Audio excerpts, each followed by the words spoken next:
বারবার লক্ষ্য করে দেখুন, আল্লাহর নবী বিশ্ব নবী রাহমাতুল লিল আলামিন বলে, ইয়া মা'শারান নিসা, হে মহিলা সম্প্রদায়, তোমরা বেশি বেশি আল্লাহর রাস্তায় সদকা করো। কেননা মেরাজের রাত্রে দেখে এসেছি একাধিক মহিলাকে আল্লাহ রাব্বুল আলামিন জাহান্নামের মধ্যে নিক্ষেপ করেছে।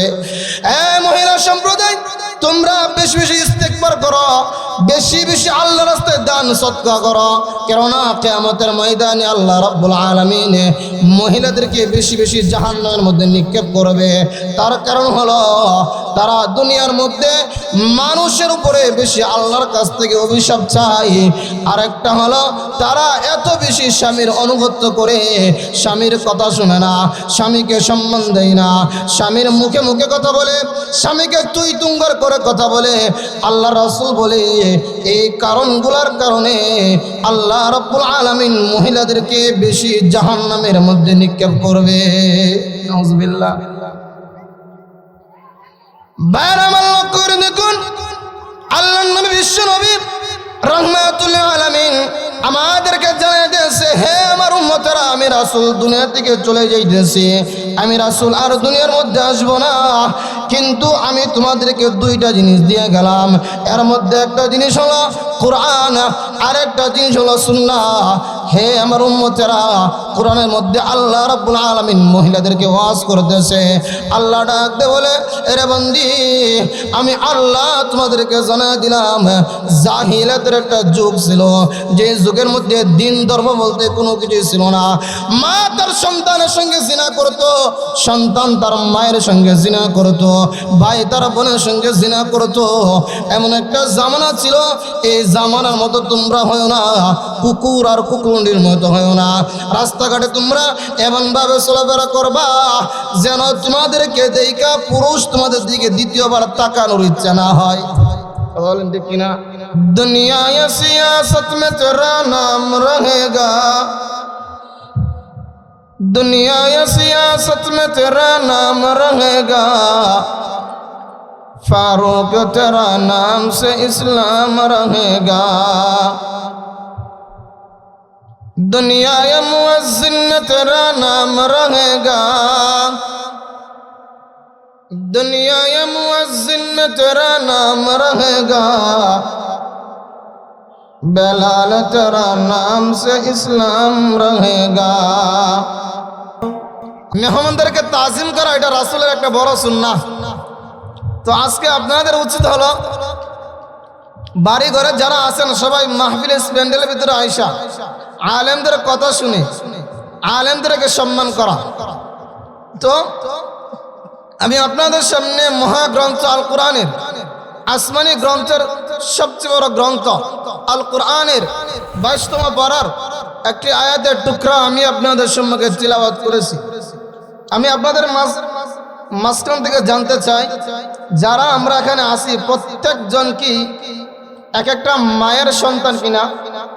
আওয়াজ দিয়ে বলেন, আমরা এক একজন এক একটা মায়ের সন্তান কিনা?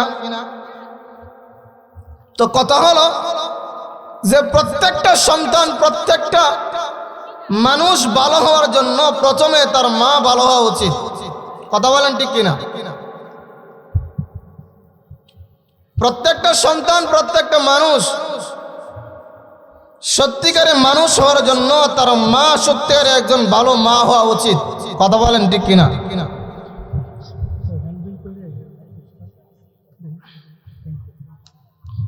তো বলতেছিলাম একজন ভালো মা হওয়া উচিত। আল্লাহ রাব্বুল আলামিন মহিলাদেরকে কোরআনের মধ্যে ওয়াজ করতেছে। আল্লাহ রাসূল বিশ্ব নবী রাহমাতুল লিল আলামিন মেরাজ থেকে আসিয়া মহিলাদেরকে ডাক দিয়ে বলতেছে, রাসূল একদিন ঈদুল ফিতরের দিন ঈদের নামাজ পড়ার জন্য যাইতেছে। তাকা দেখে কতগুলি মহিলা রাস্তার মধ্যে দাঁড়ায় আছে। আল্লাহ রাসূল বলতেছে, ইয়া মা'শারান নিসা, হে মহিলা সম্প্রদায়, তোমরা শোনো, তোমরা বেশি বেশি আল্লাহর রাস্তায় সদকা করো। কি করো? কারণ আমি রাসূল দেখে এসেছি জাহান্নামের মধ্যে পুরুষের তুলনায় অধিকাংশ মহিলা জাহান্নামী। তো মহিলাদের মাঝখান থেকে একজন মহিলা রাসূলকে জিজ্ঞাসা করলো, ওগো আল্লাহ রাসূল, বলবেন না কি জন্য মহিলারা জাহান্নামী? আল্লাহ রাসূল বলতেছে, মহিলারা জাহান্নামী হওয়ার কারণ হলো যারা মানুষকে বেশি বদদোয়া দেয়, কি দেয়? দেয় কি দেয় না?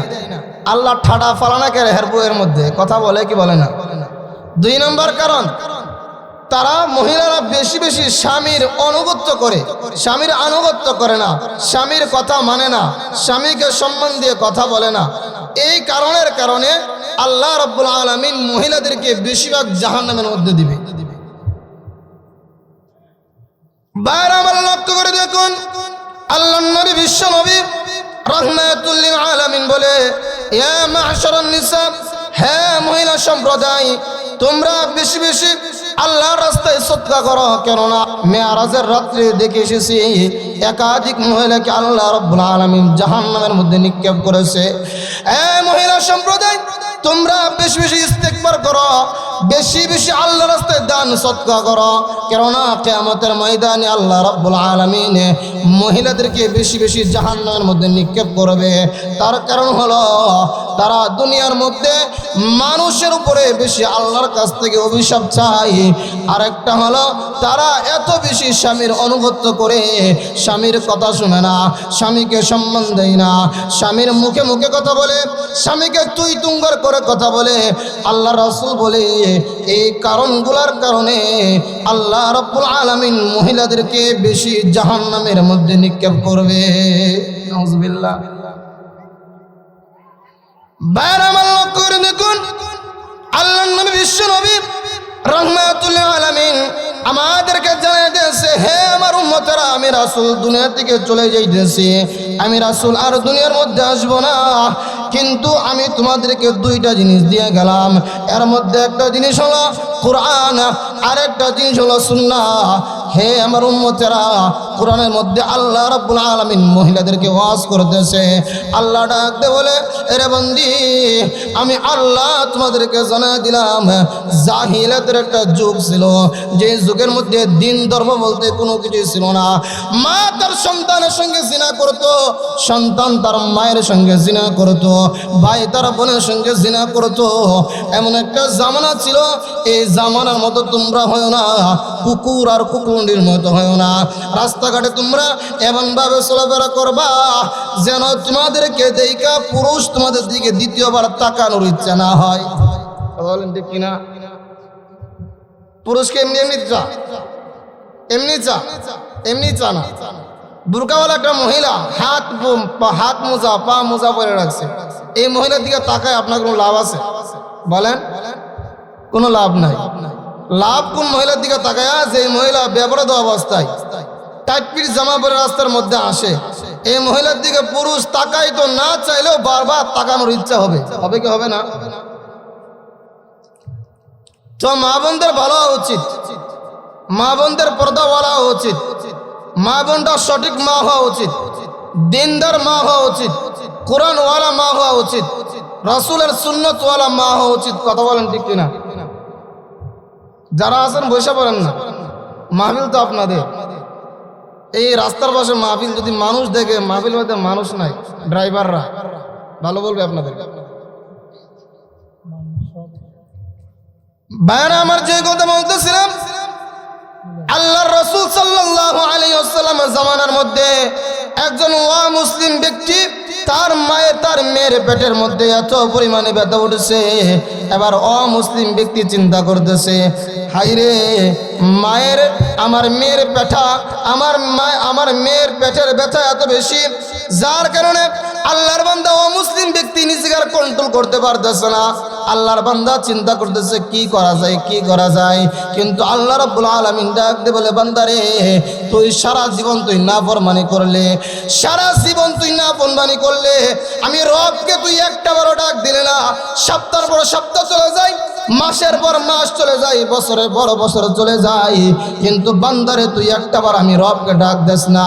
কিন্তু বান্দা, তুই যতই নাফরমানি করস না কেন, একটা বার আমি আল্লাহকে ডাক দিলে রে বান্দা, আমি আল্লাহ মুহূর্তের ভিতরে তোর ডাকের জবাব দিয়ে দিব। সুবহানাল্লাহ বলেন। এক হিন্দু ব্যক্তি, ইয়া সনাম, ইয়া সনাম, এটা একটা মূর্তির নাম। কি নাম? মূর্তি চিনেন আপনারা? নরসিংদীর মানুষ তো মূর্তি চিনা বেশি দরকার। নরসিংদী তো হিন্দু বেশি, ঠিক না? রাগ করতেছেন? আল্লাহর বান্দা হিন্দু ব্যক্তি প্রত্যেক দিন ইয়া সনাম ইয়া সনাম ইয়া সনাম ইয়া সনাম, রাত্র যত গভীর হয় আল্লাহর বান্দার ডাকের আওয়াজ তত বেশি হয়। আল্লাহর বান্দা মূর্তির সামনে বসিয়া ইয়া সনাম ইয়া সনাম ইয়া সনাম করতেছে, কিন্তু মূর্তি কোনো সাড়া দেয় না। কিন্তু একটা শব্দ বারবার বলতে গেলে কিন্তু শব্দ ভুল হয়, ঠিক কিনা? ছোটবেলা কিন্তু আমরা বলতাম, এই বলতো দিকে একটা শব্দ কতবার বলতে পারো? আপনারা কইছেন না বুঝি? বেশিক্ষণ বলা যায় না, বিপরীত হয়ে যায়। আল্লাহর বান্দা ইয়া সনাম বারবার বলতেছে, রাত্র গভীর হয় আল্লাহর বান্দার আওয়াজের শব্দ তত বেশি হয়। ইয়া সনাম বলতে বলতে বলতে বলতে হঠাৎ করে মুখ থেকে ভুল করে ইয়া সমাদ বের হয়ে গেছে। ইয়া সমাদ আমার আল্লাহর নাম, আমার আল্লাহর একটা নাম হলো ইয়া সমাদ। আল্লাহর বান্দা হিন্দু ব্যক্তি ইয়া সমাদ বলে ডাক দেওয়া মাত্রই আল্লাহ রাব্বুল আলামিন আসমান থেকে জানিয়ে দিলেন, রে বান্দা তুই এতদিন পরে তুই কি জন্য আমাকে ডাক দিলি? হিন্দু ব্যক্তি এই আওয়াজ শুনে হিন্দু ব্যক্তি চিন্তা করতেছে, হাই রে কতদিন ধরে আমি আমার মূর্তিকে ডাকতেছি, ইয়া ভগবান ইয়া ভগবান, ইয়া সনাম ডাকতেছি, কিন্তু কোনোদিন আমার ভগবান আমার ডাকে সাড়া দেয় নাই।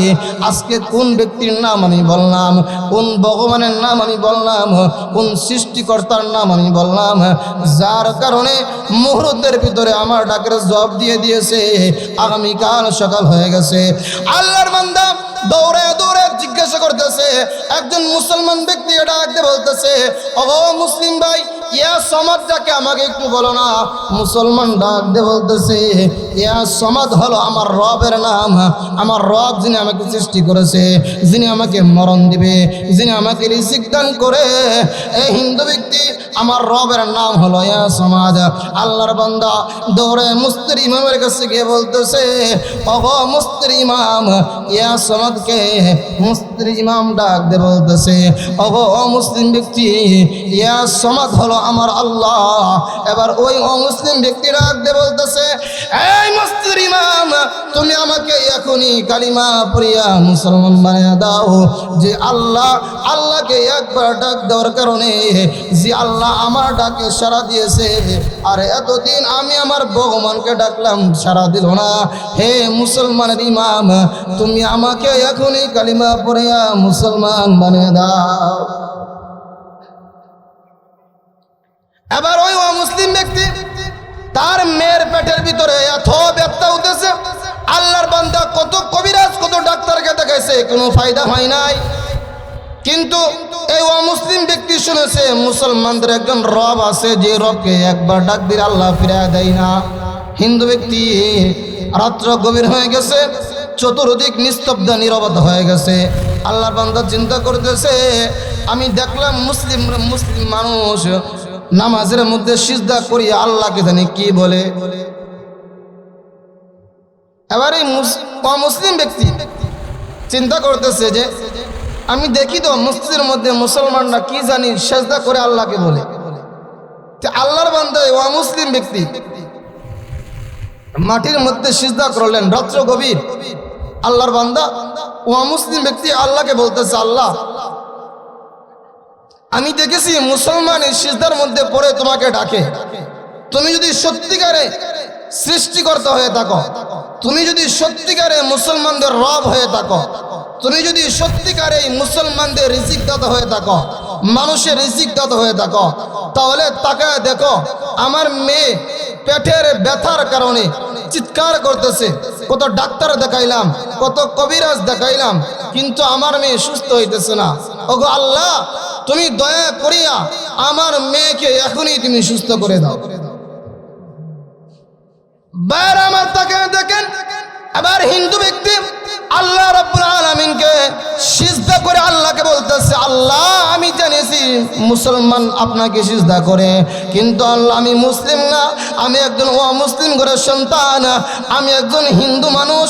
আল্লাহ তোমাকে বলতেছে গো আল্লাহ, আল্লাহ আমার মেয়ের পেটের মধ্যে এত বেদনা, আল্লাহ গো তুমি যদি সত্যিকারে সৃষ্টিকর্তা হয়ে থাকো, তুমি এখনই আমার মেয়ের পেটের বেদনা তুমি সুস্থ করে দাও। এই কথা বলতে ওই দিক দিয়ে তার মেয়ে অপেক্ষা করতেছে, হাই বাবা কই গেছে, আমার পেটের ব্যথা ভালো হয়ে গেছে। মেয়ে অপেক্ষা করতেছে। হঠাৎ করে তার বাবা আসলো, আসার পরে মেয়ে বলতেছে, বাবা তুমি কোথায় গেলা? আল্লাহ আমাকে এই মুহূর্তে পেটের ব্যথা ভালো করে দিয়েছে। তো বাবা তার মেয়েকে এই ঘটনা খুলে বলার পরে মেয়ে বলতেছে, বাবা তুমি মুসলমান হও আর না হও, আমি এখন সিদ্ধান্ত নিয়েছি যে রবকে একবার ডাক দিলে, যে রব একবার ডাকে সাড়া দেয়, আমি এখন এই মুহূর্তে মুসলমানদের কালিমা পড়ে মুসলমান হয়ে যাব। একটু জোরে কেন সুবহানাল্লাহ। সুবহানাল্লাহ বলতে কষ্ট লাগে। তো এই আল্লাহ এখনো আছে কি আছে না? আল্লাহ আসেনি? আল্লাহ বুড়ো হয়ে গেছে বলেন, নাকি আল্লাহ যেমন তেমনই আছে? আল্লাহ বলে বান্দারা লা তাখুযুহু সিনাতু ওয়ালা নাওম। আরে বান্দা আমি আল্লাহ একটা মুহূর্তের জন্য ঘুমাই না, আমি আল্লাহর ঘুমের কোনো অনুভব হয় না, আমি আল্লাহর কোনো ঘুমানোর দরকার হয় না। এরে বান্দা রাত্র যখন গভীর হয়, চতুর্দিকে নিস্তব্ধ নীরবতা হয়ে যায়, বান্দা তুমি তাহাজ্জুদের নামাজ পড়িয়া নামাজের মধ্যে দাঁড়ায়া তুমি যখন আমি রবকে ডাক দাও, আমি আল্লাহ একটা মুহূর্তের জন্য তোমার ডাকে সাড়া দিতে দেরি করি না। বান্দারে আমি ঘুমাই না এই জন্য, কখন জানি কোন বান্দা আমি আল্লাহকে ডাক দেয়, এই জন্য আমি আল্লাহ একটা মুহূর্তের জন্য ঘুমাই না। আল্লাহ ঘুমাই? আল্লাহ ঘুমাই কোন? আল্লাহ ঘুমাই না। আল্লাহর কোনো ঘুমের কোনো চিন্তা নাই, আল্লাহর ঘুমের কোনো টেনশন নাই, আল্লাহর ঘুমের কোনো দরকার হয় না, নাকি হয়? আল্লাহর ঘুমের দরকার হয় না। তো বয়ান করতেছিলাম মহিলাদেরকে নিয়ে। কাদেরকে নিয়ে? মহিলা ঠিক তো দুনিয়া ঠিক, কথা বলেন ঠিক কিনা? আরো জোরা বলেন ঠিক কিনা? এই মাহফিল একটা দিন, এই দিনও মহিলাদেরকে দোকানে আসতে হইব, কথা বলেন ঠিক কিনা? তারা মার্কেটে যায়, তারা লিপস্টিক কিনে, তারা মেকআপ কিনে, তারা বাজারে যায়, তারা শহরে যায়, চতুর জায়গার মধ্যে যায়। এই মাহফিলের একটা দিনও তারা নাফরমানি না করলে তাদের মন শান্ত হয় না, কথা বলেন ঠিক কিনা? কি কষ্ট লাগতেছে কথা বলেন? হুজুর কইতে আইলে না, আপনার বললাম কইতেছে। আল্লাহ রাসূল সাল্লাল্লাহু আলাইহি ওয়াসাল্লাম বলে, আল্লাহ রাব্বুল আলামিন রাসূলকে জানায় দিয়েছে, গো রাসূল আপনি জানায় দেন, মহিলাদেরকে আপনি জানায় দেন, প্রত্যেকটা মহিলা যদি 4টা গুণে গুণান্বিত হতে পারে, আল্লাহ রাব্বুল আলামিন মহিলাকে জান্নাত দিয়ে দিবে। কয়টা গুণ? আর জোরে বলেন কয়টা গুণ? 4টা গুণ যে মহিলার মধ্যে থাকবে, আল্লাহ রাব্বুল আলামিন হাশরের ময়দানে জান্নাতের 8টা দরজা খুলে দিয়ে বলবে, হে মহিলা, হে আমার বান্দি, 8টা দরজা তোর জন্য খুলে দেওয়া হলো, তোমার যেইটা দিয়ে ইচ্ছা ওইটা দিয়ে তুমি জান্নাতের মধ্যে প্রবেশ করো। সুবহানাল্লাহ, জোরে কোন? 4টা গুণ শুনবেন নি আপনারা? আপনি শুনবেন আর এখানে বসে বসে চিন্তা করবেন। যারা বৃদ্ধ আছেন, অবশ্যই তো বউ আছে কি আছে না, চিন্তা করবেন আপনার বউয়ের মধ্যে 4টা গুণ আছে কিনা। যদি থাকে তাহলে আপনার বউ জান্নাতি, কথা বলেন ঠিক কিনা? যদি আপনার মেয়ের মধ্যে 4টা গুণ থাকে, আপনার মেয়ে জান্নাতি। যদি আপনার বোনের মধ্যে 4টা গুণ থাকে, আপনার বোন জান্নাতি। এখন হিসাব মিলান, আপনার স্ত্রী কি জান্নাতি নাকি অন্য কিছু? কাজ লাগবে কিন্তু। বাইরে আমার লক্ষ্য করে দেখুন, আল্লাহ রাব্বুল আলামিন রাসূলকে জানিয়ে দিয়েছে, ওগো রাসূল আপনি জানিয়ে দেন 4টা গুণ যে মহিলার মধ্যে থাকবে। আল্লাহ রাসূল বলে, ইযা সাল্লাত খামসাহা, যে মহিলা 5 ওয়াক্ত নামাজ পড়বে, এই মহিলার মধ্যে জান্নাতি গুণের মধ্যে একটা গুণ ওই মহিলার মধ্যে আছে। কয়েকটা নামাজ? 4 ওয়াক্ত নামাজ। কিন্তু জামানা এমন হয়ে গেছে, জামানা এমন হয়ে গেছে, যদি আপনি পুরা এলাকা ঘুরেন 5টা ঘর পাইবেন না যেই ঘরের মধ্যে একজন মহিলা 5 ওয়াক্ত নামাজ পড়ে। ফজর পড়লে জোহর পড়ে না, জোহর পড়লে আসর পড়ে না, আসর পড়লে মাগরিব পড়ে না, মাগরিব পড়লে এশা পড়ে না, আজকে পড়লে কালকে পড়ে না, এই সপ্তাহ পড়লে আগামী সপ্তাহ পড়ে না। আল্লাহর নবী বলে, যেই মহিলার মধ্যে 5 ওয়াক্ত নামাজ পাওয়া যাবে, আল্লাহ রাব্বুল আলামিন জানিয়ে দিয়েছে, ওগো রাসূল আপনি বলে দেন এই মহিলার মধ্যে জান্নাতি গুণের মধ্যে একটা গুণ এই মহিলার মধ্যে আছে। সুবহানাল্লাহ। 1 নম্বর গুণ 5 ওয়াক্ত নামাজ। 2 নম্বর গুণ হলো, আল্লাহ রাসূল বলেন, বিশ্বনবী রাহমাতুল লিল আলামিন বলেন, ওই মহিলার মধ্যে জান্নাতি গুণের মধ্যে 2 নম্বর গুণ এই মহিলার মধ্যে আছে। আপনি হিসাব মিলান, তিন নম্বর গুণ আল্লাহ রাসূল বলেন ওয়া আতাআত বা'লাহা, যেই মহিলা যেই যুবতী মেয়ের মধ্যে ওয়া আতাআত বা'লাহা বলেন, আল্লাহ রাসূল বলেন যেই মহিলা তার স্বামীর অনুগত করে ওই মহিলার মধ্যে জান্নাতি 4টা গুণের মধ্যে 3 নম্বর গুণ এই মহিলার মধ্যে আছে। অন কথা কিন্তু এই কথা নিয়ে মহিলারা নামাজও পড়ে, মহিলারা রোজাও রাখে, জিকিরও করে, মাঝে মধ্যে পর্দাও করে, কিন্তু স্বামীর অনুগত্য করতে মহিলারা রাজি না। কথা বলেন, কথা বুঝতেছেন আমার? ভালো লাগতেছে না কথা? স্বামীর সঙ্গে তুই তুঙ্গর করে কথা বলবে না, স্বামীকে অসম্মান করে কথা বলবে না, স্বামীকে মাথার তাজ বানায় রাখবে। আল্লাহর রাসূল বলে ওই মহিলার মধ্যে জান্নাতি গুণের মধ্যে 3 নম্বর গুণ আছে। এরে বাইরের মা বোনেরা, আল্লাহর রাসূল আপনাদেরকে জানিয়ে দিছে, হে মহিলা সম্প্রদায়, তোমরা 4টা গুণে গুণান্বিত হও। আল্লাহ রাব্বুল আলামিন ওয়াদাবদ্ধ হয়েছে যে যেই মহিলা 4টা গুণে গুণান্বিত হবে আল্লাহ এই মহিলাকে জান্নাত দান করবে। রে মা বোন, বহু কিছু করেছেন জীবনে, বহু নাফরমানি করেছেন, বহু কিছু করেছেন, আর না এবার থামেন, এবার 4টা গুণ আপনার মধ্যে ফিট করে নেন। আল্লাহর রাসূল বলেন যেই মহিলা 4-5 ওয়াক্ত নামাজ পড়বে, রমজানের রোজা রাখবে, স্বামীর আনুগত্য করবে, লজ্জাস্থানের হেফাজত করবে, আল্লাহ রাব্বুল আলামিন হাসরের ময়দানে ওই মহিলাকে জান্নাতের 8টা দরজা খুলে দিয়ে বলবে, এরে বান্দি যা টাকা দেখ, তোর জন্য আমি আল্লাহ জান্নাতের 8টা দরজা খুলে দিলাম, তোর যেটা দিয়ে ইচ্ছা ওইটা দিয়ে তুই জান্নাতের মধ্যে প্রবেশ কর। সুবহানাল্লাহ। কোন তো 4টা গুণ মা বোনদের মধ্যে দরকার আছে কি আছে না? একটু জোরে কোন আছে কি আছে না? তো এই মাহফিল আজকে কামিয়াব হবে যদি আপনার স্ত্রী 4টা গুণে, আপনার মেয়ে 4টা গুণ।